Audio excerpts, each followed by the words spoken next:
As part of Homelessness Week tonight, we bring you a musical performance from a young rapper who's doing really well now but has spent some time sleeping out on the street. Before he busts out some sweet rhymes, yo.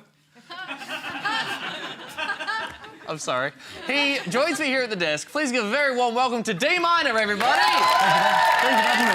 Welcome. Thank you. Thank you so much for being on the show. Thank you for having me. It's great to have you here. I'm excited to see you perform in a sec. Now, you are in a good stage in your life right now. You're in a good place. I am, yes. 11 years old, you and your twin brother and your older brother find yourself having to leave your home and you Yes. end up on the streets. Correct.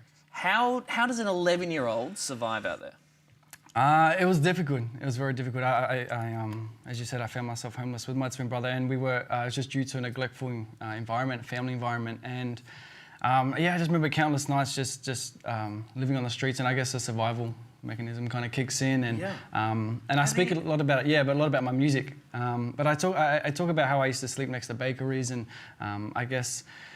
Yeah, I just become street smart and become just have a self of independence. Next to bakeries because it's like warmer there. Because it's warm there, yeah. Right. Yeah, absolutely. And chicken shops, and I remember sleeping in sand ditches in like golf courses, and yeah, it's brutal out there. yeah.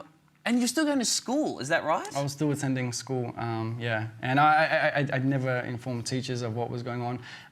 It wasn't I was kicked out pretty recently, when I became homeless. It wasn't long after I was kicked out of school because I was not attending. But when I did attend, I wouldn't, you know, I didn't let anyone know about my situation. I kind of kept it pretty boxed in, yeah. That's extraordinary. And you had your twin brother, right? Which I'm sure would have been a great comfort for a while. Yeah. A couple of years later, 14 years old, you guys go into foster care. Yeah. And you find yourself separated.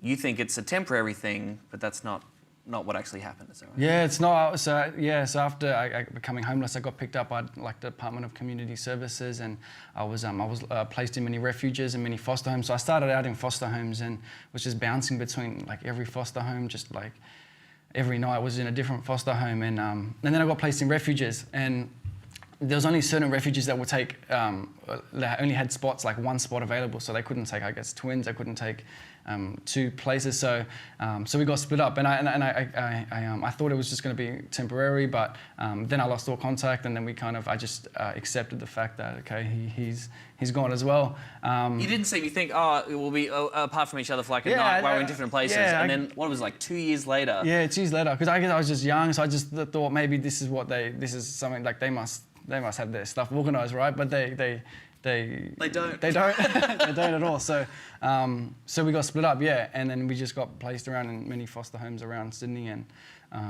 yeah, and then it wasn't until a couple of years later that I was in this refuge, and they're like, well, someone new's coming in, and it was him. So we kind of reconnected. Yeah. It was your brother. That was my twin, and then we just kind of asked if we could stick together throughout our time in refuges, so that we didn't have to go through that, right? So yeah.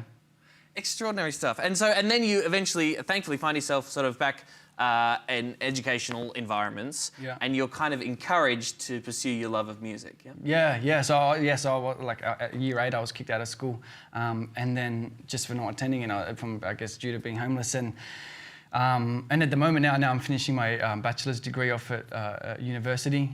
So I kind of for music. So I have a passion for music, which I kind of chased and pursued. Yeah, you have. You went to LA to represent Australia in the World Championships of the Performing Arts, where you won a goddamn gold medal in the vocal rap category. Yeah.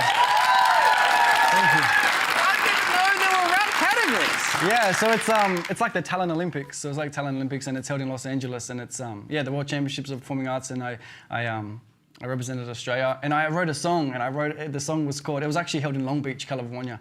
So the song was called SYD to LBC, which is Sydney to Long Beach, and it explains... I get it, right? So it explains about my life and what I've been through, and the journey that I've been through for music, and I guess, coming up from being homeless, and and won gold for Australia in that category. That's amazing, man. Well, you had help along the way. The Sony Foundation work with Music's Making a Difference, which is sort of the program and the group of folks that helped you out a fair bit. If you're a young person, or if you know of young people who might need a hand getting some creative support, like D Minor did, you can check out Musicians Making a Difference on social media at MMAD Australia. Thank you so much for being here. You are launching a single next month.